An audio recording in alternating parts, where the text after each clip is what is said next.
Hello guys, and welcome to another edition of the Defenders of India series. So many people have heard about the 300 Spartans that held off the Persian Army, and it's a legendary battle, of course. But surprisingly, a lot of people from India do not know about the other story of the brave 300 soldiers that held off a much larger attacking army. And I'm going to talk about that legendary story today so more and more people can hear about it. That story, of course, is the story of the 300 brave Marathas at the Battle of Ghorkin, or the Battle of Pavankin. And I really think that everybody in India and everybody of Indian origin should know about this story. What I'm talking about, of course, is the story of Baji Prabhu Deshpande. Now, this is a name that maybe a lot of people outside of Western India haven't necessarily heard. But again, like I said, this is one of my favorite stories, and I really want everybody to know about this name because in medieval India, when Hindus were at the brink of complete destruction and extinction, his bravery played a major role in ensuring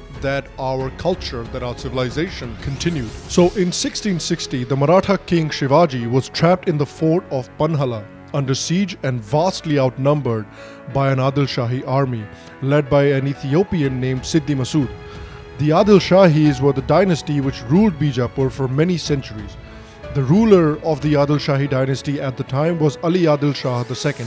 Shivaji had inflicted embarrassing defeats upon the Adil Shahis, and they were determined to crush him and kill him finally. Even though the Adil Shahis considered themselves separate from the Mughals, they were aligned with the Mughals, in this case with the joint purpose of crushing and killing the audacious and crafty Shivaji. Shivaji decided that he was not going to last very long if he stayed at Panhala and that he would be captured and killed. So he decided to escape to the fort of Vishalgarh, which was administered by a Maratha chieftain named Range Narayan Orpe, who was under the allegiance to the Adil Shahis but who had come to a secret agreement with Shivaji, and he was going to switch sides and join Shivaji when the time was right. There was also a Mughal garrison stationed at Vishalgarh which Shivaji would have to defeat. Shivaji waited for months, planning and depleting the Adil Shah's food source. He waited until he knew that the Adil Shahis needed to go and gather more food, and then he planned his escape. Shivaji and Baji Prabhu, who was the Deshpande of Hardish Mawal, and around 600 of their best troops would dash through the Adil Shahi force at night. A man named Shiva Kashid, who resembled Shivaji in appearance, had volunteered to dress like the king and get captured.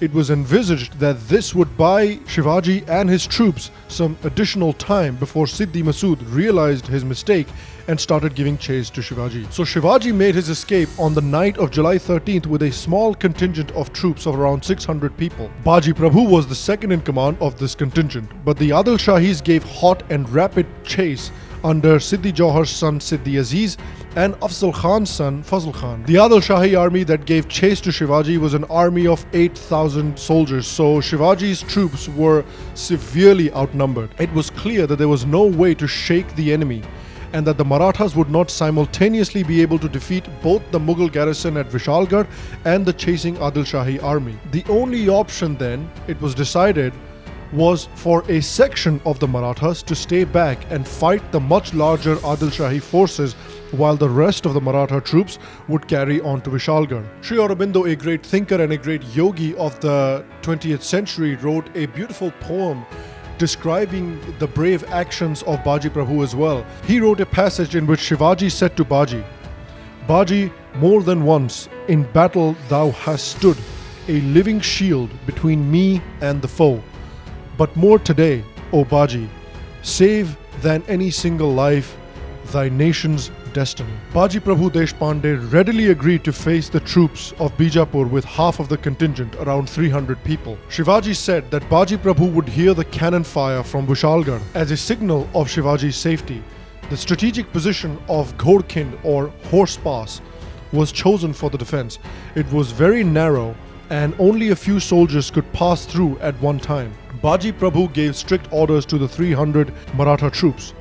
Under no circumstances can the Adil Shahis be allowed to pass until Shivaji is safe in Vishalgarh. The Adil Shahi army repeatedly tried to break through the defenses of the pass but were constantly repulsed and beaten back. The unequal battle between the Adil Shahis and the 300 Maratha troops raged for hours, with the defenders clinging to their positions, rapidly reducing in numbers. close to 2,000 Adil Shahi soldiers were killed. Wielding two huge and very heavy swords, one in each hand, Baji Prabhu repulsed the waves, using his body as a wall to prevent the Adil Shahi soldiers from getting through. Even though Baji Prabhu was shot by a Siddhi gunman and fatally wounded, he continued to fight and continued to cut down Adil Shahi soldiers that tried to pass through. He literally refused to die till he heard the cannon fire announcing Shivaji's safe passage to Vishalgarh. It was almost as if he told Yamraj to wait until Shivaji was safe. Over 200 Maratha soldiers were killed in this battle, and only after Baji Prabhu heard the cannon fire did he finally fall down and die. When Shivaji heard of Baji Prabhu's passing, he was deeply saddened. He personally visited Baji Prabhu's family and paid his condolences. He also gave Baji Prabhu's eldest son a position of leadership and honor in the forces. The morale of the Adil Shahis was destroyed after the battle at Ghorkind against Baji Prabhu, and they declined to besiege Vishalgarh and retired to their own territory. The defense of the pass of Ghorkind by 300 Marathas, led by Baji Prabhu Deshpande, was named the Battle of Pavankind, which in Marathi means the Battle of the Sacred Pass. For the rest of his life, Shivaji would also act as the guardian for Baji Prabhu's children. Dennis Kincaid, a prominent historian, said that Baji Prabhu's defense of Ghorkind has become legendary in Western India. This action is remarkable as an example of the spirit which Shivaji's leadership infused into his followers. And not just Shivaji, it was the cause. It was the cause of defending and protecting the Hindu civilization and ensuring that from generations from then, men, women and children can enjoy these traditions and can follow this culture the way we do. Shivaji's mother Jijabai wept at the news of Baji Prabhu's death. Ballads and poems have been composed in his memory, many of which are still sung today.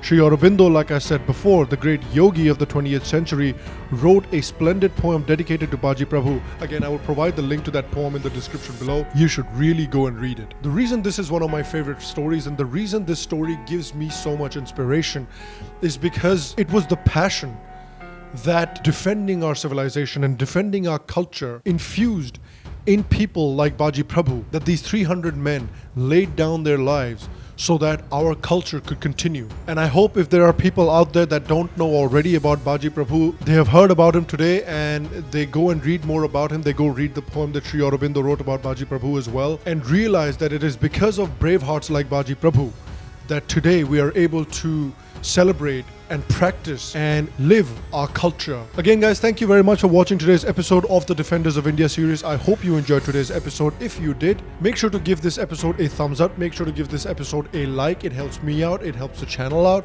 Also, I know some of you wanted me to do Lalitaditya Muktapid. I will be doing an episode on him very soon as well. Please bear with me. I do hope you enjoyed today's episode as well. If you like what we do here on the Sham Sharma show, make sure to subscribe to the show's channel down below or over here. I will see you for the next episode, and until then, stay happy, stay healthy, and I'll see you soon.